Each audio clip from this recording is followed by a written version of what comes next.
The latest on the massive earthquake nearly a week after the disaster.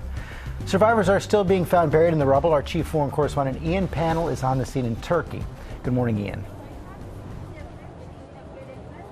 Yeah, good morning, George. From Adana, you're right. Some incredible stories still starting to emerge. The camp behind me is one of dozens and dozens across this region that have been set up for internally displaced people. Incredibly, there are hundreds of thousands of people now thought to be effectively homeless, while the government tries to work hard to try and house them, to clothe them. Meanwhile, as you suggested, this incredible, not just rescue operation goes on, but also managing to pull people out alive. This morning, the devastation in the Turkish city of Antakya, once a bustling town near the Syrian border, now in ruins, as thousands are likely buried beneath their homes. So many in the region are still desperate to find their loved ones. Rescue workers and volunteers have spent days digging through the rubble. The devastation unimaginable. This is the reality on the ground for so many people in southern Turkey right now. Lots of people are complaining about the lack of government help. But the reality is that the devastation and the scale of need is absolutely overwhelming. But in the midst of despair, a sign of hope.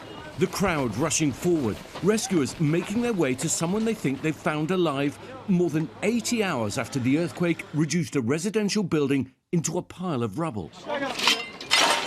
Volunteers carefully working their way to help clear the site. Cengiz and Aynur told the news most have been longing to hear. It's their family who are being rescued. How are you feeling? Cengiz says he's so happy and gives thanks to God. The first rescued, 50-year-old Mehmet. These moments are becoming increasingly rare and increasingly remarkable. More than 3 days after they were buried, seemingly alive, a mother and a son rescued alive from under the rubble. And just minutes later, Mehmet's elderly mom Samiha also brought out. A brief moment of joy in a city where so many others know that time and hope are now slipping away. Well, I think what's remarkable, really, is that people have not lost hope.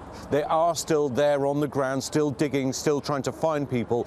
And incredibly, we're now 5 days since the earthquake struck, and people are still being brought out alive. But as I say, the scale of need here is absolutely immense. While you're trying to recover, while you're trying to rescue, you're also having to deal with this. Hundreds of thousands of people who are now without homes. George? Okay, Ian, thanks. And if all of you at home want to help, you can get information about organizations that are providing relief and accepting donations by going to our website, goodmorningamerica.com.